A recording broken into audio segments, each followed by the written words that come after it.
features recovered their habitual calm. "This discussion has lasted long enough," said he, moving toward the door, "and I know what there is left for me to do." "Take care, Joam Garral," said Torres, for the last time, for he could scarcely believe that this ignoble attempt at extortion had collapsed. Joam Garral made him no answer.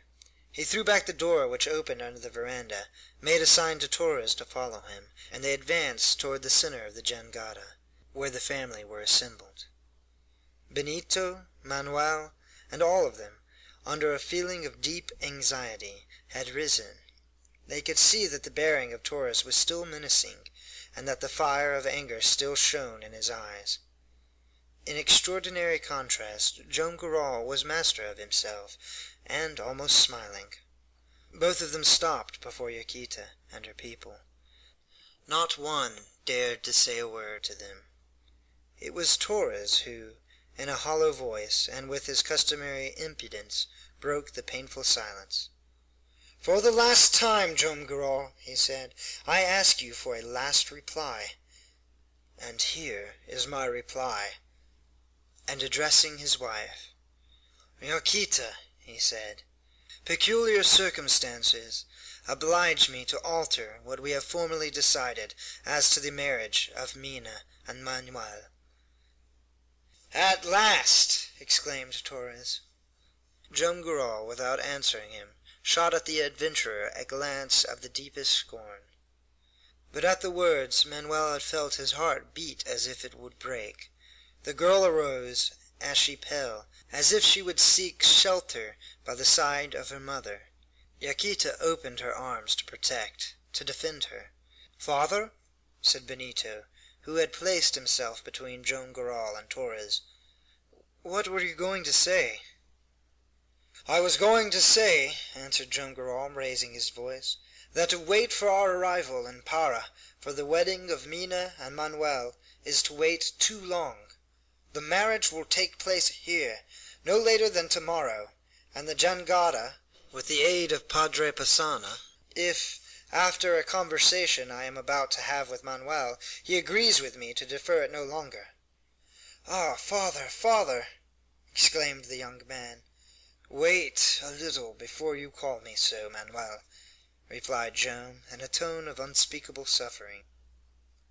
Here Torres, with crossed arms, gave the whole family a look of inconceivable insolence.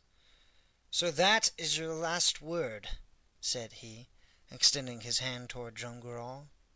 "No, that is not my last word." "What is it, then?" "This, Torres. I am master here. You will be off, if you please, and even if you do not please, and leave the jangada at this very instant." "Yes, this instant!" exclaimed Benito, "or I will throw you overboard." Torres shrugged his shoulders. "No threats," he said. "They are of no use. It suits me also to land, and without delay. But you will remember me, Joam Garral. We shall not be long before we meet." "If it only depends on me," answered Joam Garral, "we shall soon meet, and rather sooner, perhaps, than you will like. To-morrow I shall be with Judge Ribeiro, the first magistrate of the province, whom I have advised of my arrival at Manaos. If you dare, meet me there." "At Judge Ribeiro's?" said Torres, evidently disconcerted. "At Judge Ribeiro's," answered Joam Garral. And then, showing the pirogue to Torres, with a gesture of supreme contempt, Joam Garral ordered 4 of his people to land him without delay on the nearest point of the island. The scoundrel at last disappeared. The family, who were still appalled, respected the silence of its chief. But Fragoso, comprehending scarce half the gravity of the situation, and carried away by his customary vivacity, came up to Joam Garral. "If the wedding of Miss Mina and Mr. Manuel is to take place to-morrow on the raft—" "Yours shall take place at the same time," kindly answered Joam Garral, and making a sign to Manuel, he retired to his room with him. The interview between Joam and Manuel had lasted for half an hour, and it seemed a century to the family when the door of the room was reopened. Manuel came out alone. His face glowed with generous resolution. Going up to Yaquita, he said, "My mother." To Mina he said, "My wife." And to Benito he said, "My brother." And turning toward Lina and Fragoso, he said to all, "To-morrow." He knew all that had passed between Joam Garral and Torres. He knew that, counting on the protection of Judge Ribeiro, by means of a correspondence which he had had with him for a year past without speaking of it to his people, Joam Garral had at last succeeded in clearing himself and convincing him of his innocence. He knew that Joam Garral had boldly undertaken the voyage with the sole object of cancelling the hateful proceedings of which he had been the victim, so as not to leave on his daughter and son-in-law the weight of the terrible situation which he had had to endure so long himself. Yes, Manuel knew all this, and further, he knew that Joam Garral, or rather Joam da Costa, was innocent, and his misfortunes made him even dearer and more devoted to him. What he did not know was that the material proof of the innocence of the fazender existed, and that this proof was in the hands of Torres. Joam Garral wished to reserve for the judge himself the use of this proof, which, if the adventurer had spoken truly, would demonstrate his innocence. Manuel confined himself, then, to announcing that he was going to Padre Passanha to ask him to get things ready for the two weddings. Next day, the 24th of August, scarcely an hour before the ceremony was to take place, a large pirogue came off from the left bank of the river and held the jangada.